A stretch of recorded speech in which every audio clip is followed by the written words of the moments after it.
দেখুন, সবচেয়ে গুরুত্বপূর্ণ বিষয় হচ্ছে মানে যখন আমার হাজারের উপর মানুষকে এভাবে হত্যা করা হয়েছে, এখনো আমাদের মায়েরা বাবারা তাদের সন্তানের লাশ কোথায় দাফন করা হয়েছে, কোথায় আছে, এটা খুঁজে বেড়াচ্ছে। এবং সে সময় পরিপ্রেক্ষিতটা এমন ছিল যে আমরা রায়ের বাজারের সেই কবরস্থানে গিয়েছি যেখানে শতাধিক লাশ বেওয়ারিশভাবে দাফন করা হয়েছে, অথচ তাদের প্রত্যেকেরই ওয়ারিশ রয়েছে।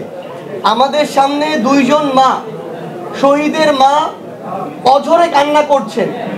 আমরা আমাদের জায়গা থেকে ব্যক্তিগতভাবে আমাদের যদি ওইটুকু মানে অনুভূতি, সহমর্মিতা থাকে, তাহলে যে কেউ বিবেকবান একজন মানুষ এটুকু দাবি করবে যে যেই খুনির নির্দেশে এত বড় একটি হত্যাকাণ্ড হলো 1971-এর পরে বাংলাদেশের ইতিহাসে, অন্তত ওই খুনির বিচারটা আমরা এই বাংলাদেশে দেখতে চাই।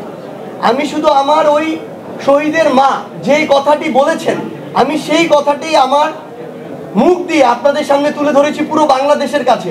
এটা শুধু ওই দুইজন শহীদের মায়ের কথা না, পুরো বাংলাদেশের এই অভ্যুত্থানে আহত সকল যোদ্ধা এবং শহীদ পরিবারের একই কথা।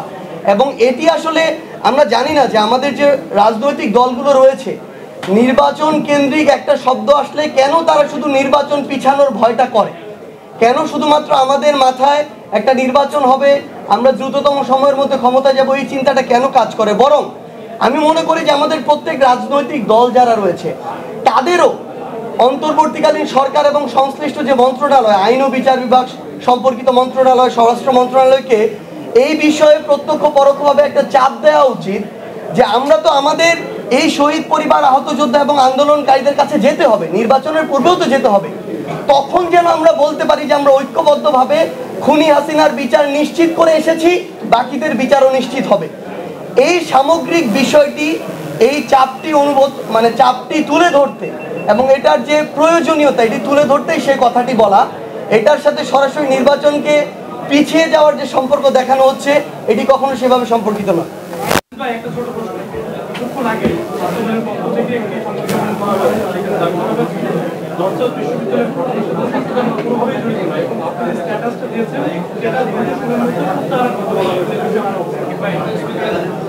দেখুন, আমরা আমাদের জায়গা থেকে আমি আমার বক্তব্য এবং সেদিনও বলেছি যে সেখানে কিন্তু স্পেসিফিক পুরো ছাত্র দল মানে একটা দল হিসেবে এটা করেছে, এটা কিন্তু আমি কোথাও বলিনি।